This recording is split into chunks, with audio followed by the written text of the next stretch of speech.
But I was so privileged to meet Dr. Iverson. I've heard his ministry for such a long time, enjoyed his writings, and when I met him personally this morning, I was excited. The man of God, giant of faith, and we are proud of such a person while we live on this earth. And this morning, I'm feeling so honored and privileged to stand on this pulpit to share some of the revelation that God has bestowed unto my life. This morning, I'm going to speak about the task prayer. Usually, I have two different types of prayers in my life. First one is fellowship or worship prayer. Every day, 2 to 3 hours, I enjoy this worship or fellowship prayer with God. But when I want to get some job done, then I should shift it to the task prayer. Through that only fellowship prayer, I can't accomplish this great goal if I have a goal to accomplish. If I want to advance God's kingdom, then I should turn to the task prayer. To have a task prayer, you need preparation, because this whole world lies under the sway of the evil one. So you are stepping into that land of evil one, and the devil will resist you. Many people say, well, Jesus Christ has disarmed the devil, so why should he be afraid of the devil? Yes, Jesus Christ surely has disarmed the devil on the cross, but he has not destroyed the devil yet. So still the devil is like a roaring lion going around trying to rob you, kill you, and destroy you. So whenever you step into his land, then the devil will fight back with determination. And so to have a task prayer, you must always know that you are now going into the battleground. You look at the Israelites. God already gave the land of Canaan to Israelites. But every inch they had to fight to occupy really. Because already the land belonged to them. But still, they should fight to occupy every inch of the land. Like that, when you read Bible from Genesis and Revelation, God has given us tremendous promises. Tremendous, wonderful promises. Those are already potentially ours, but still to possess those promises. And that I call task prayer. You must have determination to get your prayer goal accomplished. And if you don't prepare your heart to go into this battle, surely you will have the fiasco. Many people have a terrible experience of failure in their prayer life. They say, we prayed and prayed and prayed, nothing happened. We have had only fiasco because they did not prepare in their heart before they go into the battle. So, to carry out task prayer, you must prepare in many ways. Number one, you must have the renewed mind before you go into the battle. With all the mind occupied with fear and despondency, you can never go into the war. You must have a renewed mind, new understanding. Before you enter into the battle, you should know clearly that you are entering the battle with a sure success and victory. You must know that. You must have that boldness and that peace and that courage before you enter the battle.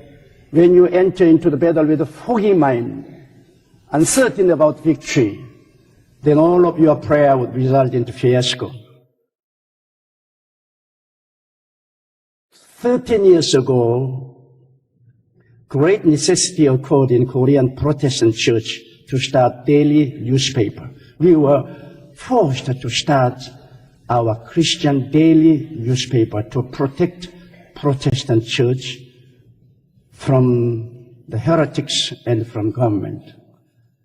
But they all felt the need, but nobody volunteered to start a daily newspaper. Because when I consulted with a specialist, the consultant said that to start a newspaper, at the seed money, I should have $1 billion. And to make it success in 5 years, every month, I should pay $3 million. And that task was so enormous and so great. When I listened to the advice of the consultant, I felt dizzy. So I said, oh God, this is not my job. I can handle. My mind was foggy, full of fear, in disarray. So I couldn't go into battle in this situation. I should pray for the $1 billion as a seed money.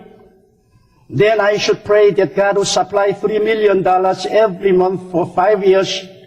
I should go into the prayer, the battleground. But my heart was full of fear, disarray, and foggy.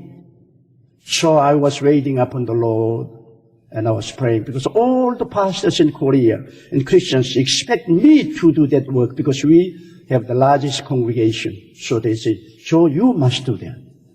But they were pressuring me. I was under tremendous stress, but still my heart was not ready. So I was waiting upon the Lord, day after day, praying. But still my mind was full of the cloud, fog, and I couldn't see anything clear.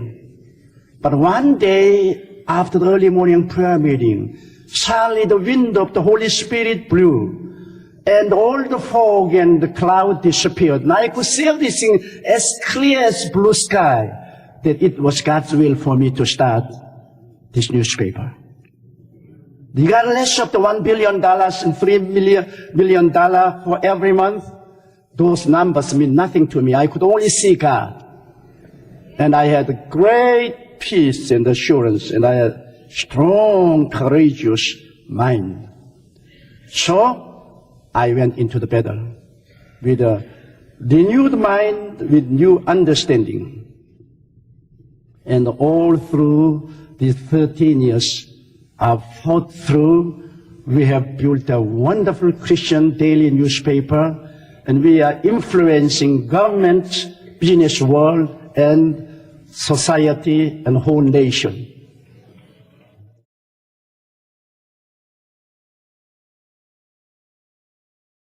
So, it is very important to be renewed in your mind according to the will of God, and to go into the battle with new understanding. One of our members was dying from a brain tumor, and doctor told us that there would be only 5% of chance for her to survive. But anyway, she would die, so doctors said that they would try to operate on her brain, but there would be only chance of surviving in 5%. And she was in a terrible situation. All the family members were depressed and they were crying. And I went and prayed for her. For a long time, she has been hearing my message about divine healing, but her mind was not renewed. And in desperation, she began to pray to the Lord. And suddenly, the Holy Spirit came, and the Holy Spirit renewed her mind. And she had new understanding about divine healing. She said, by His stripes, I was healed. She said, I've been healed since 2,000 years ago. Then why should I suffer from brain tumor? And she said, this is illegal parking of the Satan.